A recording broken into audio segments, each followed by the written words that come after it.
Jordan respected enough? Michael Jordan? As a GM? Yeah. as Michael a GM, B. okay. Jordan or Michael Jordan? Yeah, right. As a GM or as a player? Both. Because nowadays, obviously, people are disrespecting him compared to LeBron. What? Who's disrespecting Jordan? The You media. mean the the GOAT media- status is in jeopardy? The media. If Yeah, that's people, what you mean. people They are, do this every 5 years. The GOAT yeah, status is well, just because legitimately in they're jeopardy. washing it out. But where you started off? What do you think? You know, it kind of goes to based on what we were saying before. You know, as each generation is born and comes into the league and stuff, some of these stories that were more relevant to us are kind of like legends to these younger guys. So it's hard to tell. So I personally feel it's just lack of knowledge. It's hard to tell someone that's younger than me that Michael Jordan, someone that they've never seen play, is better than someone that they're seeing play every single day. So I think it depends on how educated you are in the game, and if you take the time to do your history, you know, and look back on that type of stuff. That's what I personally feel. But if I'm talking to someone my age, and they're talking, and they say they know basketball, and they say anything opposite than Michael Jordan being the best player ever, now I got to question how much about basketball that you know. So I guess it depends on. I guess it depends on you know who you're talking to and. RJ Barrett. Let me guess. Not to cut you. RJ Barrett said when he watched the Jordan documentary, again to your point, he's like he never knew how good Jordan was. Yeah, RJ Barrett's like 18. Yeah, but he's so born like so he was like when he watched that when he watched that, he's like it solidified that Jordan is the greatest. Because Listen, everything needs context. I was on a flight with R.J. Barrett. He took his shoes off on a plane. Like, nothing more. So now you don't rate him. No, but no. I was on that same flight back from Vegas. Oh, that's the real thing? Yeah, I was chatting No, I'm with not him. kidding. Yeah. Wow. Yeah. But yeah, to your point, D, everything needs context. You could watch a highlight of Jordan and be like, yeah, that was sick. But then when you hear it was a Game 6 finals to a crunch time play, now all of a sudden that highlight is like, now if you don't rate that highlight, you're just hating. You know, so everything needs a bit of context, and it like Nell said, it's a generational thing. It's generational. Where you know, you could show a young guy the video, but like I said, he didn't feel. I remember the 90s. I remember, was it 96 against the Sonics or 95? Yeah. Okay, 96. I remember I watched that finals with my mom and my two sisters. Like that's just a memory I have because it's what it was. I was with my mom and my two sisters. I wasn't with my boys, nothing like that. But I was watching Michael Jordan in the NBA Finals. There's no highlight without that. A highlight can't trump that. That context, that feeling that I had in that moment makes him the GOAT. Yeah. Watching a highlight won't make him the GOAT. Yeah, that's what these kids feel about LeBron. Yeah, But here's the question: the reason why I think the Jordans were not the window, and not to get psychological with it, but I think what it is when we're diving into it, people are looking at the statistics and they're looking at this is not a guy. This is not a dude. Us at our age, we don't even mention. No, but hold on. This is not a dude. This is not a dude like we're just jumping out the window talking about. We're not talking about like I don't know, some random older player that I'm just telling you as an older guy, like, you know, this guy was great. Like, this guy was flawless in what he did and the numbers. But I do think, to your points, if this other guy, I'm not even going to say his name, if this other guy eclipses Jordan in all statistical categories, it will be hard. It'll be hard to talk about. The GOAT status is in jeopardy. GOAT status is in jeopardy. And I think that's where we're going to call it disrespect. It looks like disrespect, but it's more like the questionability of it now, which was never there before, is being translated as disrespect. Like to say, like, yo, is Jordan the GOAT? Now all of a sudden you're dissing. But no, it's in jeopardy. I need to ask that question now. Because we all know LeBron's a different type of champion. And I said his name, my bad. And he has different qualities and characteristics, you know, traditionalist basketball minds don't necessarily understand. But with his accolades, plus the eye test, you know he can hoop. There's nothing you can take away from his game per se. Now, he's trumping all the stats.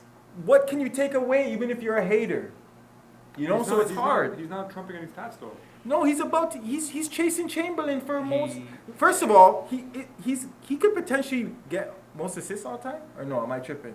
No, he'll be. What he'll do you be think he like- can get he'll be most top all-time? 10 in 3 categories. He'll be, top exactly, 10. that's And that's what fine. it is. And But he'll be that's- one in that's scoring. Yeah, Yeah. sure. He'll be That's one in beautiful. scoring. He'll probably be top 5 in assists because Yeah. he'll get more. If anything, when his athleticism goes down, he'll average 10 assists. Like If I work at a job for 20 years, am I going to make more money That's than a good somebody who's done the same job and worked 12 years?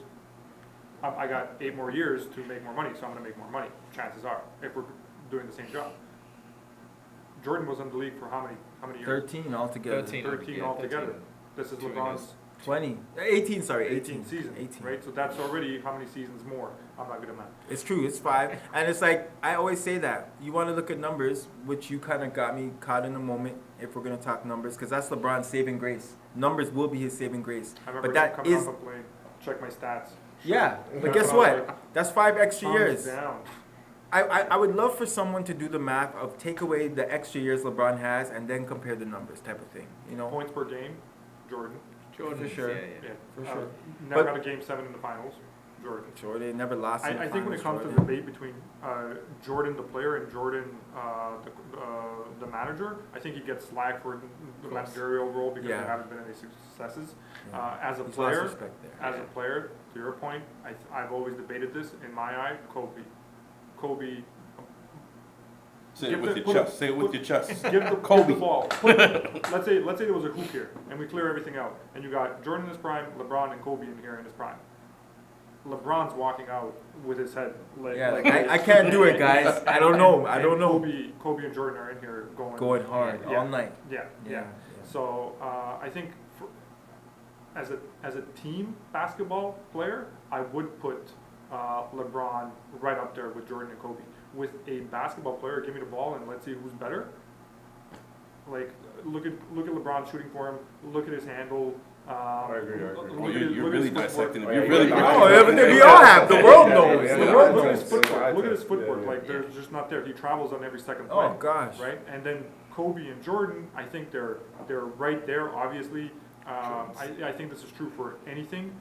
When you come after somebody, It's easier. you're gonna be better. You have the template. You know what you have to do. Yeah. So I think that's realistic, and not even going into all the improvements that have been made with the basketball, with the shoes, with rest, with recovery, with strength and conditioning programs. I really think put prime Jordan part Kobe 1-on-1. I think Kobe takes 6 out of 10. Damn. Yeah, I don't know. That's Watch that's it, impressive. yeah. Yeah, yeah. Whew. It's hard to follow up after that one. I think the respect or the disrespect from Jordan comes from generation. I think Neil mentioned to me as well. We don't talk about, Bill Russell because that wasn't our generation, or Will Chamberlain. We weren't around because it's always your point of reference in life, right? I think that's a huge thing. And for the guys coming up now, they've never been exposed to Jordan outside of, Save the Last Dance is really exposed to the kind of elevate that GO status and Save the last man. sorry, Nice, the last dance. Sorry, He's been waiting for you to say. Yeah, I know you got Slip, it. dog. He He's was been- waiting for that. He's waiting. You can't do it, bro. Great movie, great soundtrack, by the way. The Last Dance, Michael Jordan. But I think that the disrespect comes from that, and kids coming up have only seen LeBron, and I think secondly to that as well, they're only seeing Jordan the GM. And Jordan the GM hasn't been Big up very Brian successful. Yeah, he's blown it. So he had, again, one of the worst #1 draft picks of all time in Washington. He drafted Kwame Brown. This guy's mentioned that a few times already. Speak on it. Speak on it, Mark. Kwame Brown. That's enough said. Everyone look up those stats. Bounced around the league, probably averaged 5'2", and that's probably it. Yeah, he was in the league for a short amount of time. So Mark, I think in his period of time in Washington, he wasn't a great GM. And now that he owns Charlotte, they're kind of having a resurgence now. So I think he's done a better job. But I think that plays a long part in why he's been disrespected. I'm not even going to get into the whole GM thing, but the main thing that I've noticed between the best GMs and the worst ones, the best ones just wait for their investment to pan out. Yeah, he I hasn't think seen that it the through. worst GMs invest in guys and expect that there's going to be a return in a year or 2 years. So Mhm. they draft these kids, like the kid is 18, man, the kid's 19. When he's 20, he's not going to be an all-star per se. You know what I'm saying? So I think that now the main difference is like letting these guys play 2, 3, 4 years. I think too. Literally. If you're a GM of a big market, that will help, right? If you're a GM of the Lakers, of course you're gonna get the best talent to come there. That's true. So he's in a small market in Charlotte. Who's really gonna go there? Like, But you know what I mean? this is another reason why, if you draft a guy, you have to keep him and to see how he's gonna pan out. I mean, you keep an eye on him. Is he in the gym? Is he, eating right? Whatever. Is he handling his business the right way? But you got to assume, because that's what the whole potential thing is, this whole ceiling thing is, that he will end up being an all-star. That's what all these draft picks are supposed to be, right? Yeah. So you trade a draft pick 2 years after you get him, and you keep doing that for 6, 7, 8 years. Of course, you're gonna have the worst record in the league every year. They're not doing too bad this season. Right? No. Yeah, Are they in playoffs right now? their announcers are going crazy. Are they in the play? Miles That Bridges guy's is gonna going- get a raise. Yeah. He is special. You have to give something to Miles He's Bridges. vintage, man. With that being said, let's take a quick break. Yo, hey yo, wall to wall ball, ball above all.